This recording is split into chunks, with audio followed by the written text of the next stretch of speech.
রাত্রেবেলায় এমন এক জায়গায় নিয়ে গিয়ে জিজ্ঞাসাবাদ করেছে, ওখানে যদি একাবলের পাত্র মারা যেত আমার মনে হয় কেউ তার খোঁজ পেত না।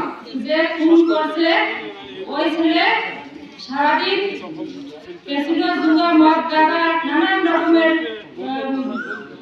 লিপ্ত। তিনি একজন খুব সৎ এবং সরল ব্যক্তি। ওনাকে কেউ ব্যক্তি চলার কথা বললেও একাবলের পাত্র তার কোনো প্রতিবাদ করে না বলে আমার জানা আছে। এই একাবলের পাত্রকে একা পেয়ে রাত্রেবেলায় এমন এক জায়গায় নিয়ে গিয়ে জিজ্ঞাসাবাদ করেছে, ওখানে যদি একাবলের পাত্র মারা যেত আমার মনে হয় কেউ তার খোঁজ পেত না। আমি মিডিয়া ভাইয়ের কাছে আকুল আবেদন জানাই, আপনারা আমাদের এই সমাবেশটাকে দেশের সর্বস্তরে পৌঁছে দিবেন, যাতে যেন এই একাবলকে যে জিজ্ঞাসাবাদ করা ব্যক্তি আসুজ্জামান সোহাগ এনার দৃষ্টান্তমূলক শাস্তি হয়। আমরা যে জন্য এখানে দাঁড়িয়ে আছি, ইব্রাহিম হক পাত্র ভাইয়ের যে খুন করছে ওই ছেলে সারাদিন ক্যাসিনো জুয়া মদ গাঁজা নানান রকমের লিপ্ত। তাই ওর আমরা ফাঁসি চাই।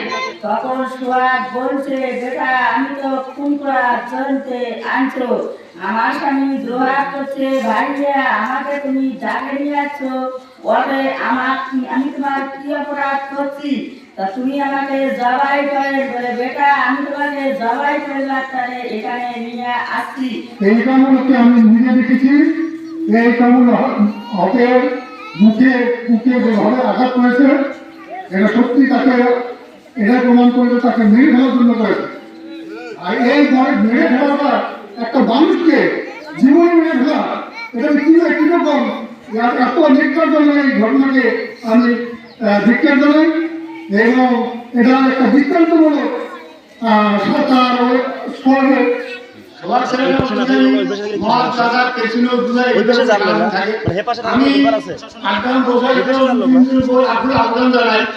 আপনারা আমাদের এলাকায় এই মদ গাঁজা জুয়া ভেসি হিরিং আদি এই ধরনের কার্যকলাপকে বন্ধ করার জন্য আমি কাটা প্রশাসনকে আকুল আবেদন জানাচ্ছি। নির্মাণভাবে হত্যার উদ্দেশ্যে এই ভোটটাকে রাস্তা করে নিয়ে যায়, প্রভাবগুলো করিয়া আহত করিয়া ফেলায় গেছে, তার দৃষ্টান্তমূলক বুঝাচ্ছেন। আর একটা ঘটনা হলো আমাদের এই শ্রীরামপুর বড়ার এলাকায় প্রশাসন, মিডিয়া, বিজেপি, থানাওয়ালা বহু ঘোরাঘুরি করে এই কেসিনোওয়ালাদের ধরার জন্য বিশেষভাবে অনুরোধ করতেছে। এই কেসিনো খেলাটিরা বহু সংসার নষ্ট করতে, বহু লোক চোর ডাকাত ওই যেদিন সোহাগকে আমাদের পাত্র ভাইকে ছুরি আঘাত করে সোহাগের চাচা আসলো, আসার পরে ওই মেম্বার আমাদের এলাকার চেয়ারম্যান মারধর করতে চাইছে।